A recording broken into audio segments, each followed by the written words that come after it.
Ladies and gentlemen, I'm happy to bring out my good friend and moderator of the panel today, Mr. Scott Essman.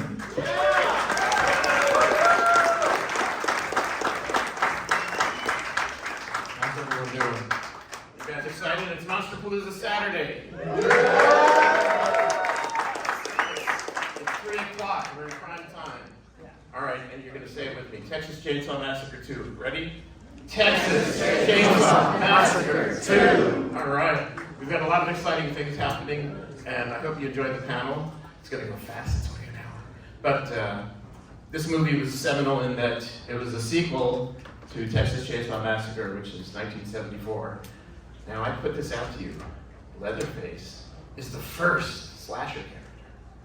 It's before Michael Myers, it's before Jason Voorhees, before Freddy Krueger, right? Am I right? Yeah. It's the first. So, in a way, it's historic, right? And this film is historic similarly. The first guest I'm going to bring out worked on the makeup effects for the movie. Now, let's make this perfectly clear. No computer graphics were used at all in this movie. None. Zero. Everything was done with practical special makeup effects. So, the first guest I'd like to bring out is Mr. Bart Mixon. He's backstage. Come out and give him a nice hand.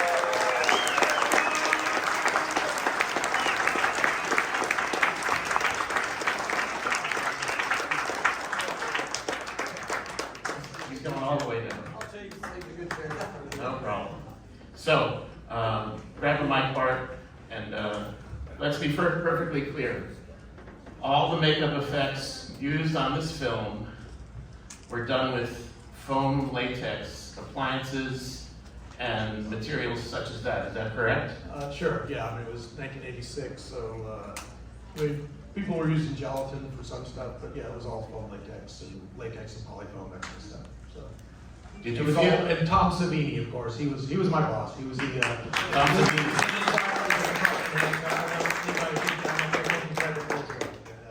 Yeah, Tom was great.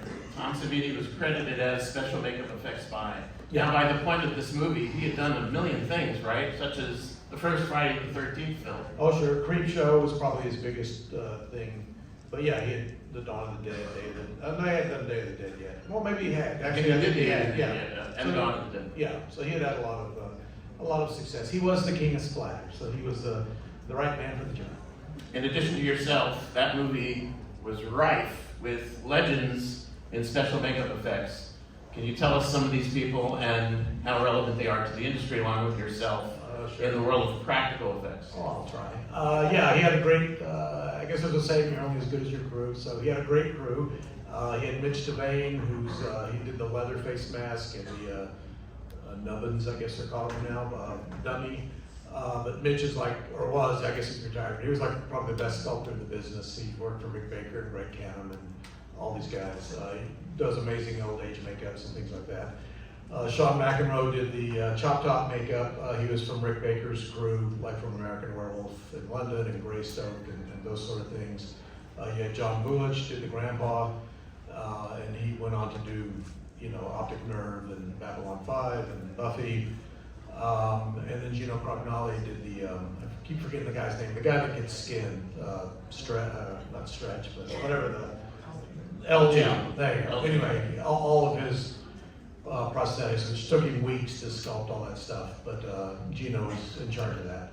And then I was assisting where I could in the lab and a couple of minor effects that I sculpted, and then once they started filming, I was on set all the time. And then Gabe Bartalis joined us a little later as well. So I think that's, I don't think I forgot anybody. These are the legends in makeup effects, guys. Give them a nice hand and welcome applause.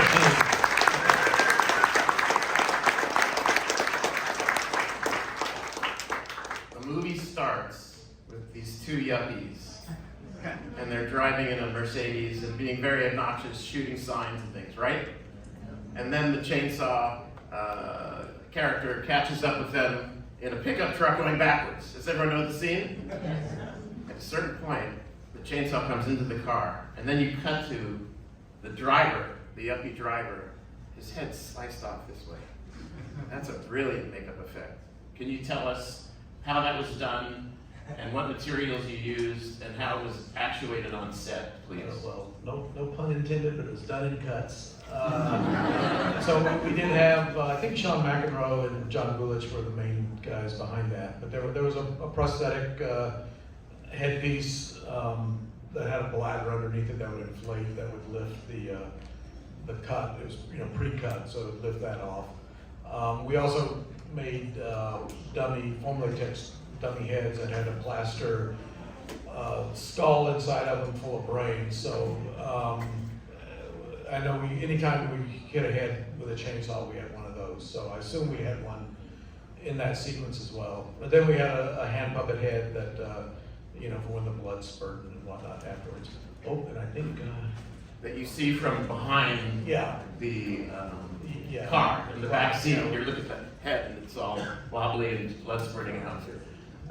That's an amazing effect. Guys, let me tell you this. That could not have been done better with computer graphics. There's no way. Raise your hand if you agree. There we go.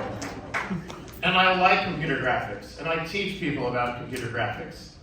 This stuff, the practical effects done by Stan Winston's studio, Tom Savini's studio, Rick Baker's studio, and later people like Rob Bottin, legend in the industry.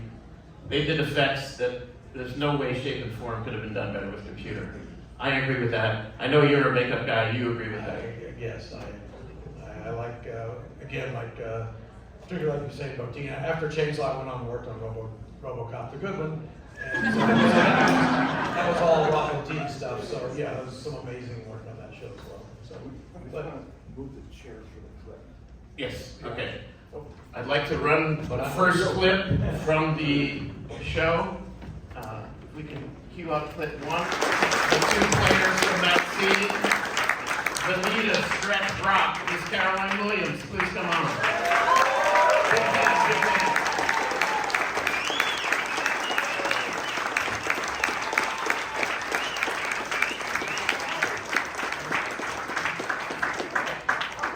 Okay, excellent. And not to be overshadowed at all, the legendary Chop Top from the movie, Mr. Bill Moseley.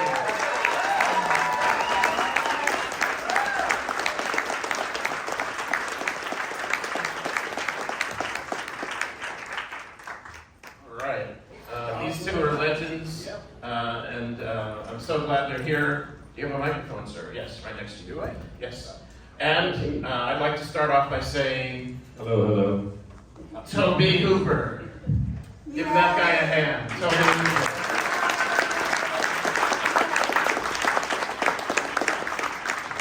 Caroline and Bill, how did you come to be cast in this movie? Just for starters, Caroline, and then I'll go to Bill. Same question. I had been working in Texas and doing various things, and my agent called me and said, Toby Hooper and Kit Carson are auditioning Texas actresses to be in the Texas Chainsaw Massacre 2. And I didn't see a full script, so I had to drive to Austin, and I went there and I dressed like the part and sat in the hallway, and the walls were covered with these girls, and they went in and they came back out, and then they went in and they came back out. And in the pages that I had, there was a lot of screaming and running and slamming the door. All this action was going. The only dialogue was they live on fear, they live on fear. So I thought, fuck it, I'm just gonna do the action, and I started at the end of the hallway. I told the casting director, let them know I'm gonna run in working, so they need to be ready. So I'm at the end of the hallway, and I ran screaming down the hallway, and I pulled open the door, and I crashed it closed, and I got down on my hands and knees, and I crawled over to the chairs where Toby and Kit were, and I just started pulling on the chairs. And I pulled the chairs out from under them and piled them up against the door. And then I backed into the corner of the room saying, they live on fear, they live on fear. And that's how that happened. Toby, love you. Monster Horror himself, Bill Moseley as Chop Top, an indelible character, but it'll live forever. How did you come to be cast in it and create the character, may I ask? Well, hi. Well, let's see. Back in '76, when I first saw the Texas Chainsaw Massacre, it completely freaked me out. I saw it on a double bill, on the tail end of a double bill with Enter the Dragon in the Combat Zone in Boston, Massachusetts, and a Sunday afternoon. And it freaked me out so much that it really did some deep psychological damage to me. And because I come from rural Illinois, and where you go to those little country stores and get night crawlers and sausage. You never really think about who's in the sausage. But after seeing Texas Chainsaw, I was like, holy shit! It scared me about rural America. And so what I tried to do was see it enough, see it so many times that it actually couldn't affect me. And back then, that was pre-VHS. So you actually had to find out where it was playing in theaters. And of course, it wasn't playing in a lot of theaters. And but over time, I kept watching it. And instead of it making it easier to deal with, it kind of pounded that spike a little deeper into my head each time. And finally, I was working on a ranch one summer in Wyoming. I was working with a kid who was a sugar freak, and under the hot sun, I know this is a long story, under the hot sun, he would go into what I called sugar deliriums. And he would start going, he would sing top 40 songs, and cartoon characters and all this crazy shit would come out of him, and he was supposed to be digging an irrigation ditch. And I would turn a deaf ear to him, except one day he was doing, Captain Crunch, Captain Crunch, and crazy shit. And then all of a sudden he went, Texas Chainsaw Manicure. And I was like, holy shit. And I went to the bunkhouse, I wrote out a 5-minute scenario, came back to New York, cast it, shot it out on Staten Island, the Texas Chainsaw Manicure. And I cast myself as my scariest favorite character, which was Ed Neal's The Hitchhiker. And a friend of mine saw it, and a friend of mine who was who was already a successful screenwriter in Hollywood, had an office across the hall from Toby. And I showed him the Chainsaw Manicure, all 5 minutes of it. And he showed it to Toby, and gave me Toby's home number, which is, and apparently Toby never answered the phone, but my friend told me to call in about a week, so I did, and I called him up, and Toby answered the phone, which was, a total anomaly, and he said, hello, and I went, yeah, hi Toby, yeah, it's me, Bill Moseley. Who? I said, I did the Chainsaw Manicure. He goes, oh hell, I love the manicure, Bill. Now, what part did you play? I said, well, I was the hitchhiker. And he went, well, hell, if I ever do a sequel, I'll keep you in mind. I was like, wow, that's awesome. That was 1984. In 86, the phone rang. I was Canon Films, and they said, do you have an agent, or do you want to negotiate your own contract? And the rest is history. Amazing. Bill Moseley, guys.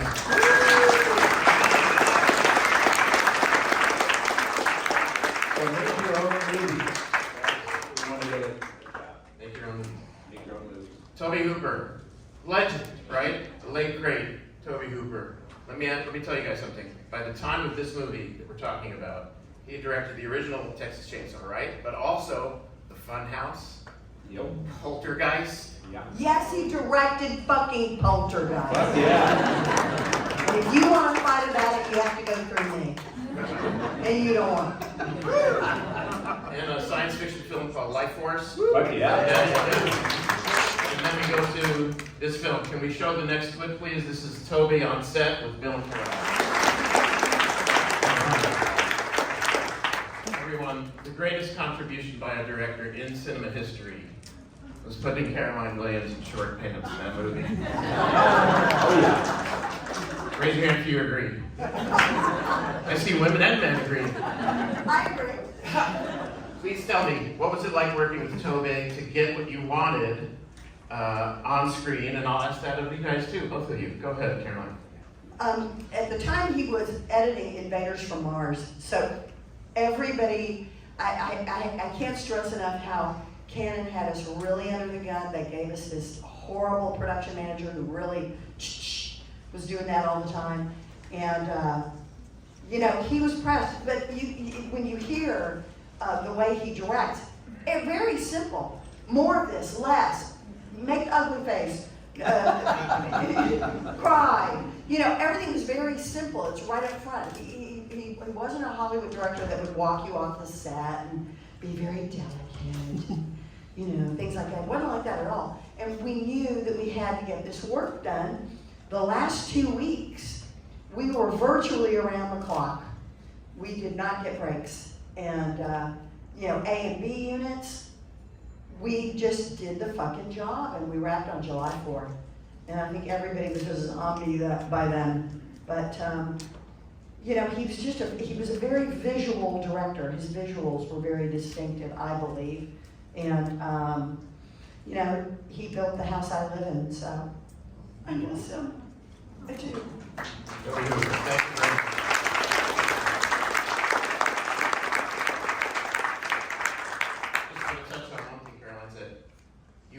Finance a movie, go and shoot it, do the post, and the movie would come out within the same year back then.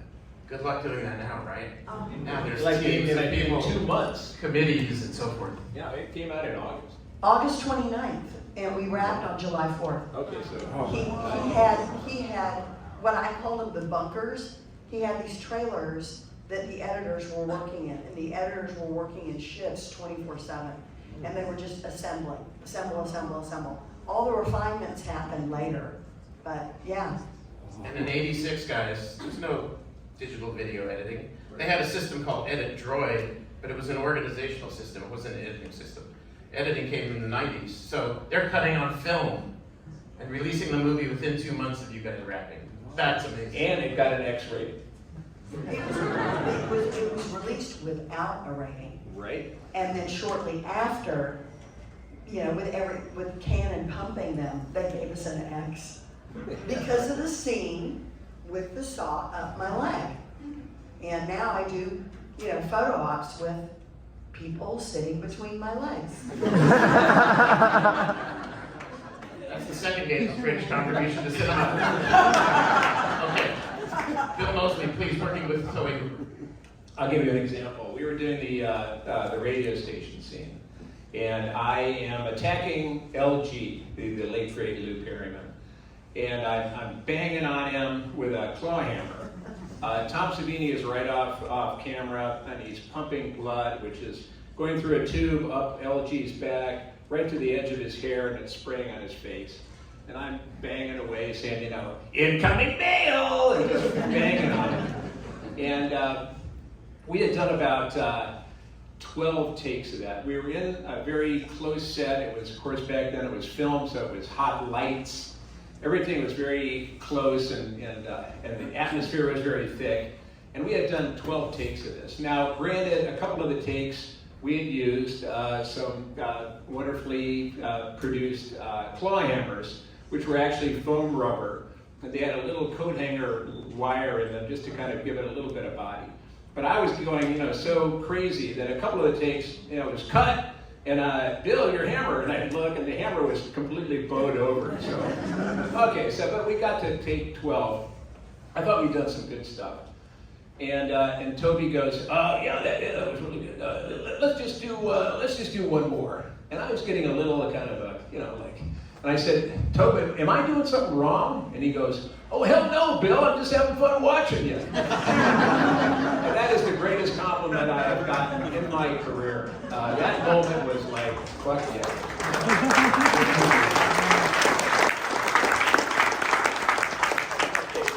Now, working in makeup effects and creatures and props, you work with the director, because the director's got to get what he or she wants out of the makeup effects for cinema and to be on the screen in the final film. Tell me what it was like with Toby on set. Well, let's see. I'm trying to remember. I mean, a lot of the stuff was, you know, designed between him and, you know, Savini decided upon, you know, before I even started. Yeah. But so, I mean, he definitely knew what he wanted, and, you know, it was our job just to kind of, you know, be prepared to deliver that. There was, actually with that claw hammer scene, he did want some abrasions on the side of LG's face, which we hadn't anticipated or prepared anything for. So thankfully I had some material in my makeup kit called Elvisite, which is what Dick Smith used in the scanners for all the veins. So anyway, but you can use it in a liquid form. It's like scar plastic or whatever. So I was able to quickly, well, different than collodion, but similar. Anyway, so I was able to, pull something out of my ass, basically, there on the spot, which, he was happy with it and all that. So I think he was appreciated that we, were prepared to some degree. Because I didn't have to oh, Tom didn't tell me what to do for that. Hang on, let me go call Tom and, see what I should do. I just oh yeah, sure, you want some hammer wounds? I can do that.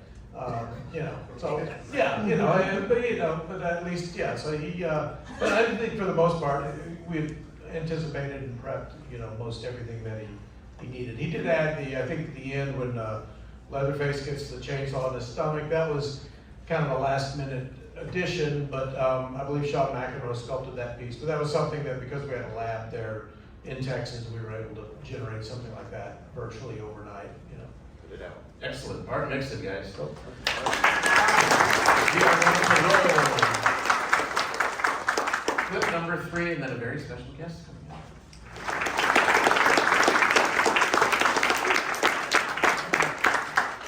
Are you guys ready for Leatherface himself, Mr. Bill Johnson?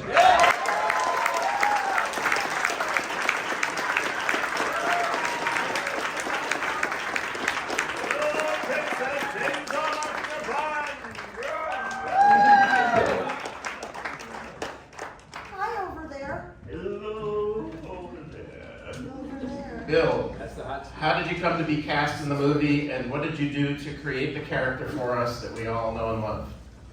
2 questions. The first one, I auditioned, as is typical. However, there were things that weren't typical, such as there was no dialogue. They said, take this board. It's like about this long, this wide, about 3/4 of an inch thick. So you see that actress sitting down on the floor with her back against the pole? Go over there and intimidate her. I tried to unbutton her blouse with the tip of the saw. They liked that. So they brought me back to audition with Kit. And then after that flew by pretty quick. And then with Toby, and then Caroline did about 40 takes. It was great. You want to see it again? Toby says, yeah, I want to see it again. Over and over. You nailed it every time. So Toby was doing some stress testing, I think, because he knew he was in time troubles to start out with, I believe.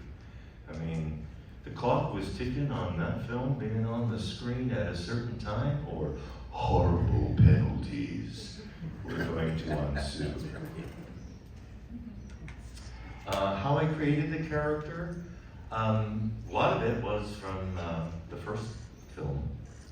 I knew there was no duplicating Gunner's work, so I just gave that up right away. So I went to Parallel Universe, and with the assistance of the writer, Kit Carson, remember him from Running on Empty and other such films. Excellent actor, fine writer. This film script was really full of great, weird dialogue that you don't normally get in a good movie. Toby did some directing from off camera. That was, we were lucky, I think. Most actors, a lot of actors will be, don't you direct me from off camera. Only Otto Preminger could get away with something like that. But I was, Toby was in it, and I just wanted to be in his head. And it was weird, but enjoyable. And the Caroline and the Leatherface scene was, Caroline made it happen. In a love scene, Not really. it's the woman who allows everything to happen and shuts down shit if she don't like it, right? It's sort of the way it works. So Caroline just, enthused me with her eyes. I felt You that. had a big saw.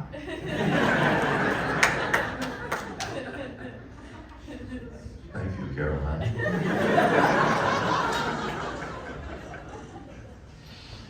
Well, that's that. This film, without question, amongst all of you, has a comedic tone to it.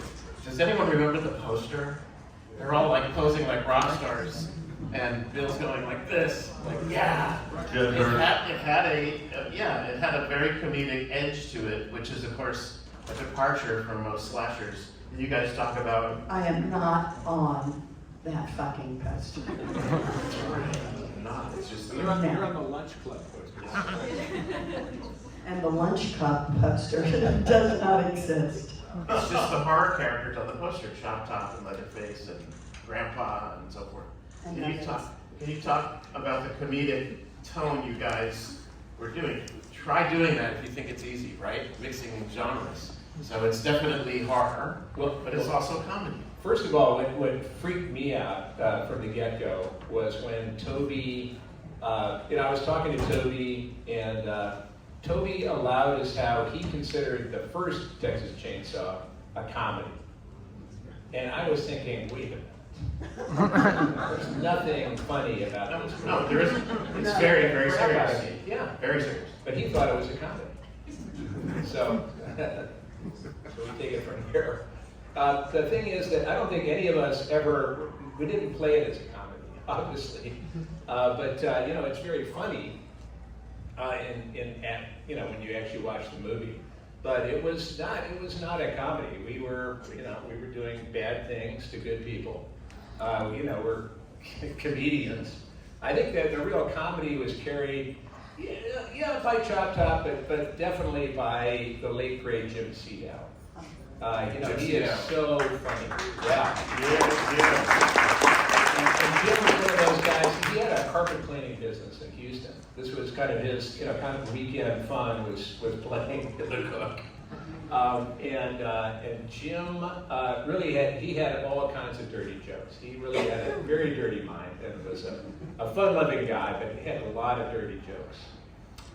And it's funny, I'll just jump ahead and say I was being cast in Texas Chainsaw 3D that came out in 2010. And because they didn't have the rights to Chop Top, the producer, Carl Massacre, asked me to play the cook. And I remember, going through it with Carl, but then I got a call from the director saying, he said, hey, welcome to the cast. I said, thank you very much. And he said, how does it feel to be playing the father? And I said, well, actually, the cook is the oldest brother. He goes, no, he's the father. And I was about to argue, and then this little voice, which is why I've had a long career, said, shut the fuck up, Bill. And I went, that's great. Oh, yeah, I love it. But the cook is, in fact, the oldest brother. Then Chop Top and the Hitchhiker are the twins, and Bubba is the baby.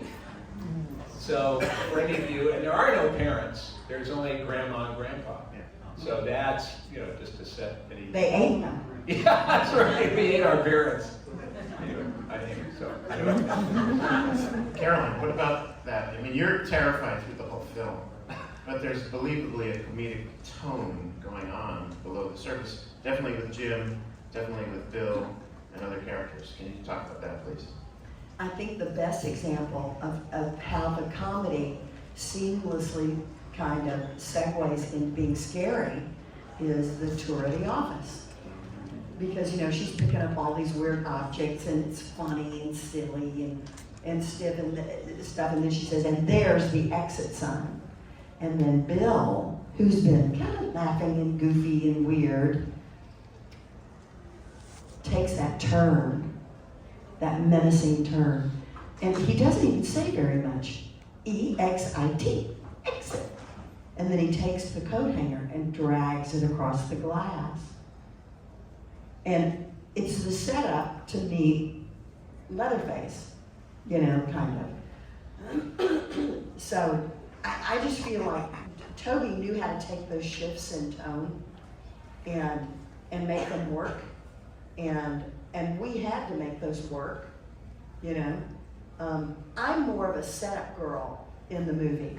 I sort of set everybody else up for their laughs or the scares. And I felt like that was one of the scariest scenes in the movie, because he's not leaving. He's not going. And yeah. And I'm just eating my head. And yeah, we don't want to go there. One of my favorite lines from New Caroline was, "I don't think it's going to work out." It was so late 80s relationship speak. I think the comedy may have come from a lot of shame and embarrassment that, you know, pushed to the envelope of, you know, the next thing would be to do violence. So it's a funny area there. You get vulnerable and off balance.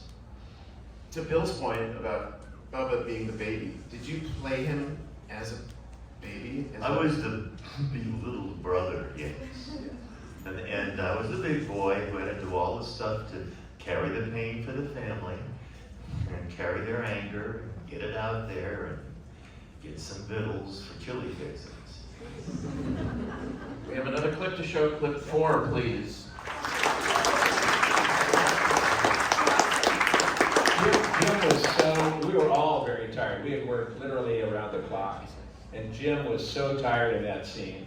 And it actually works, because he's kind of world weary, but he was fucking tired. And we were pulling for him because he, you know, he was like, you know, slipping a few lines, and man, he just, you know, he just found it somewhere. And I was so impressed with that. I love that guy. But that was you know, that was that amazing moment when an actor, you know, you look at another actor doing this, and you know how tired they are, and they just pull it off. Yeah. Very exciting. And he also, he just simply knew how Toby worked. So he would run through the dialogue, pause, and if he had forgotten something, he would do it again. He knew he was going to have to do it again anyway. But he would just keep running through that dialogue, coming up with, you know, it was impressive. He was a lovely man, so lovely.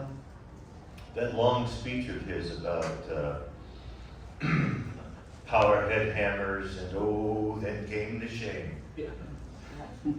Jim was walking on the set. Kate Carson rips the page of dialogue off of his typewriter and says, "Here." And Jim learned it in like 10 minutes. And I was just astounded because that was a long speech. And Kit was constantly doing that. Yeah. He would come up with something, like Bill might come up with some improvisation, and then he would try to embroider it or improve on it. And so he was constantly handing us pages right off camera. So we learned to be really quick studies. Yes, and the pages were all different colors. I mean, I never even knew there were certain kinds of yellow, like Goldenrod. goldenrod, yeah, goldenrod, and you know, strawberry and fucking, I don't know, all these different things. Tampa. And I have my original script, and it looks like a rainbow. Yeah, it's amazing. Bill Johnson, the demise of Leatherface in that scene. You played it beautifully. Tell us how you did that. Thank you very much for that compliment. I cannot take credit for that, because that was Bob Elmore getting gutted there. They didn't want to, the producers didn't want to risk injury to me, because they could replace Bob, but not me. Exactly. Irreplaceable. What's your best memory then of playing Leatherface?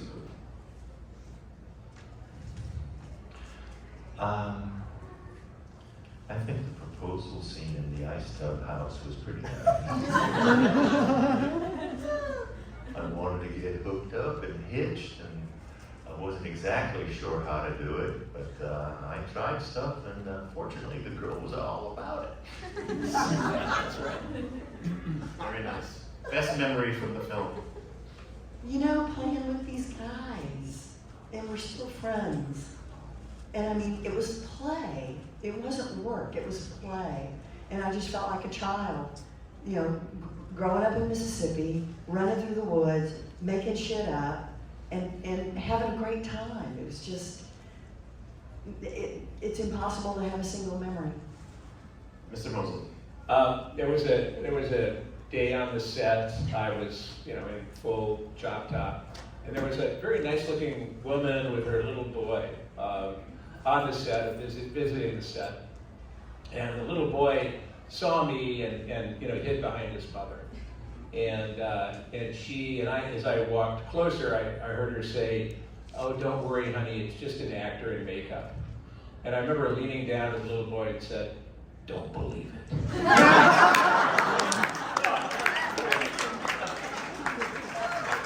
Beautiful. Mr. Caroline are the only ones who didn't get sick, I think. Yeah, well, that's because of those weird temple balls you kept having. Billy kept bringing, everybody was sick because there was so much printer's ink. A lot of our set was the old Austin Statesman building in Austin, the old newspaper. And it had huge wooden beams that had about 1.5 inches thick of printer's ink on them. And there was a lot of dust from the real skeletons in the long running shots in the chainsaw layer. Those skeletons that you see in like lounge chairs and things, those were all real skeletons. Apparently it was cheaper to get real skeletons back then from like a foreign country than it was to actually make them. Yeah, India. Yeah. So and there was a lot of bone dust. But I did not get sick because Billy kept bringing these temple balls that were just horrible, but they had some kind of, I don't know what ingredients they were, but I kept eating them and I didn't get sick. I got sick one day, and they sent a doctor to my room, and the guy gave me a shot and a giant pill. And the next day, I woke up loaded for fucking bear.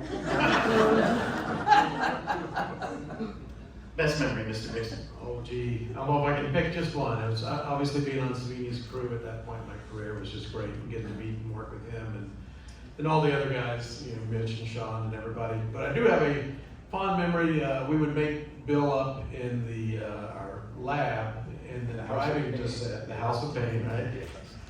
And one day we're driving into the set, and Bill needs some smoke, so we stop at a truck stop and go in to get the cigarettes.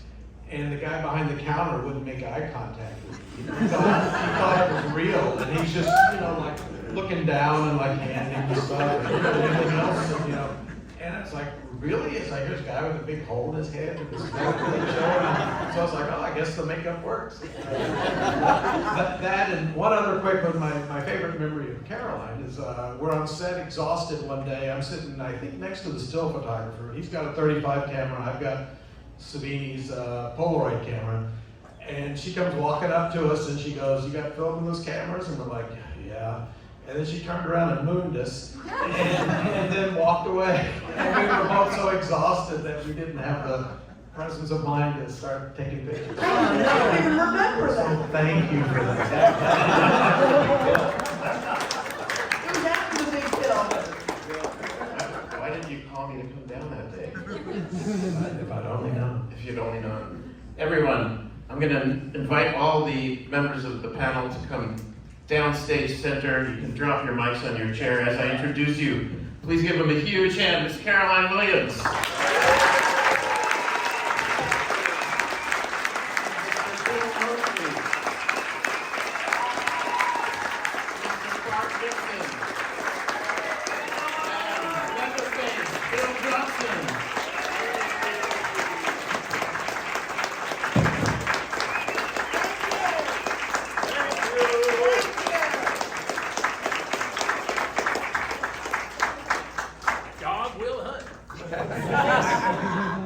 Have a great rest of your Monsterpaloooza weekend. Enjoy the rest of your weekend, guys. Take care.